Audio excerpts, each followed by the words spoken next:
Hello, my name's Julie Williams. I'm a registered migration agent with Migration Downunder, and I'm here to update you on the latest COVID-19 concessions for Australian visas. The good news, which has just recently been announced, is for onshore family members who have been not so much stuck here, but have been unable to travel offshore to have their visas granted.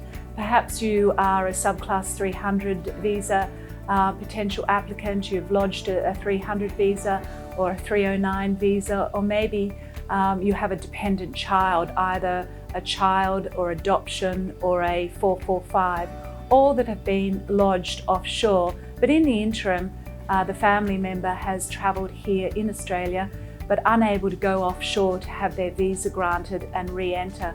The department have just made announcements that from early 2021, they're going to allow for the grant of the subclass 300 and 309, as well as the child and adoption and dependent child visas to be granted while the applicant is onshore. So I'm sure that's a bit of news that's going to be welcomed by many, especially those that are here onshore on a visitor visa and have an offshore pending 309 or 300. You no longer need to go offshore and have to re-enter Australia.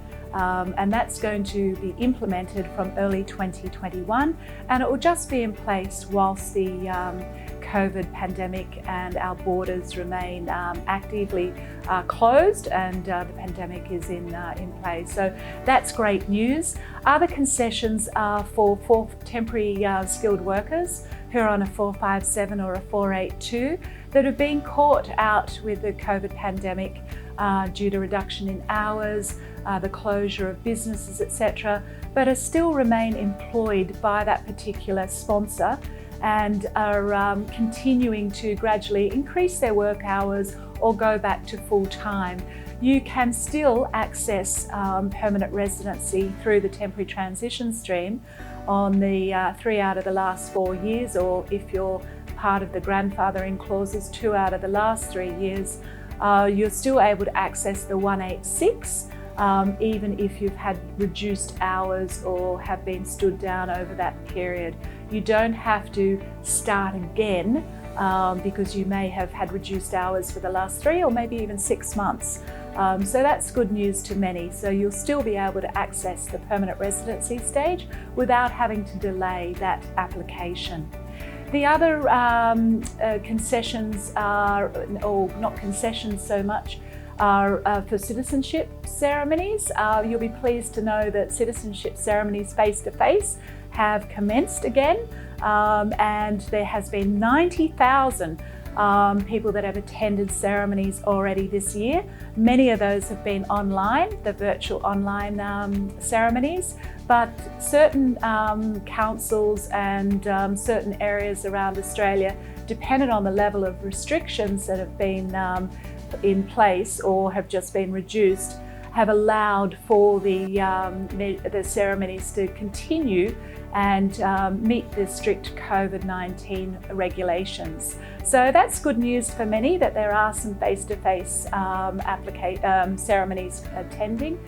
And the other thing is with regards to just a bit of information of how many are still waiting for citizenship ceremonies, in case you're one of them. Don't feel alone. There is 117,000 people still waiting to attend the ceremony, whether that's been online or face-to-face. And 40% of the 117,000 are based in Victoria, which is understandable because Victoria has been in lockdown for the greater part of the last 3 to 4 months.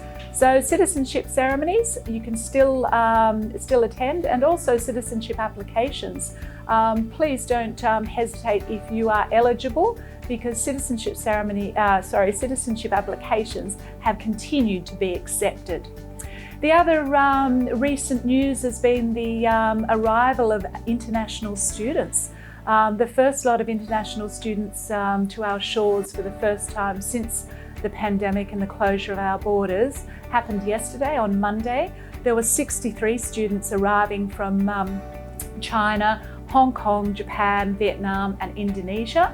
And it's a mix of students, new students and already students partway through their courses that got stuck offshore, and they range for postgraduate, undergraduate, vet courses, so vet meaning vocational education, and they are mainly in engineering, IT sector, nursing, teaching, and I think, believe it or not, accounting. So that's the first lot that have arrived. They arrived in Darwin to do their mandatory quarantine, and then they'll be back to study. So I'm sure now that the doors have been open and made way for those first lot of students, we're looking to see a lot more coming through. Another concession that was made sometime back in September, if you're not already aware, is the graduates, those people that have completed their studies and they're offshore. There is a concession for those that have been on a student visa for the past 12 months to lodge and be granted a 485 visa from offshore. So I'm sure that too is good news for many, because that's what a lot of the students look forward to, is being having the ability to then be able to get experience here in Australia. So as the pandemic improves here in Australia, I believe you're going to be able to see more and more concessions being made to allow people to continue to meet the criteria for what they set out with their visa. And those that have been stuck here on shore and uncertain of how they're going to go about going offshore to have their 300 or 309 granted, then you don't need to despair, because you'll be able to remain onshore, and they will be implemented early 2021. Also, just an update on the subclass 300 visa. There's many people asking, are they still being processed, even though 300 visa holders are not automatically exempt from the travel exemptions?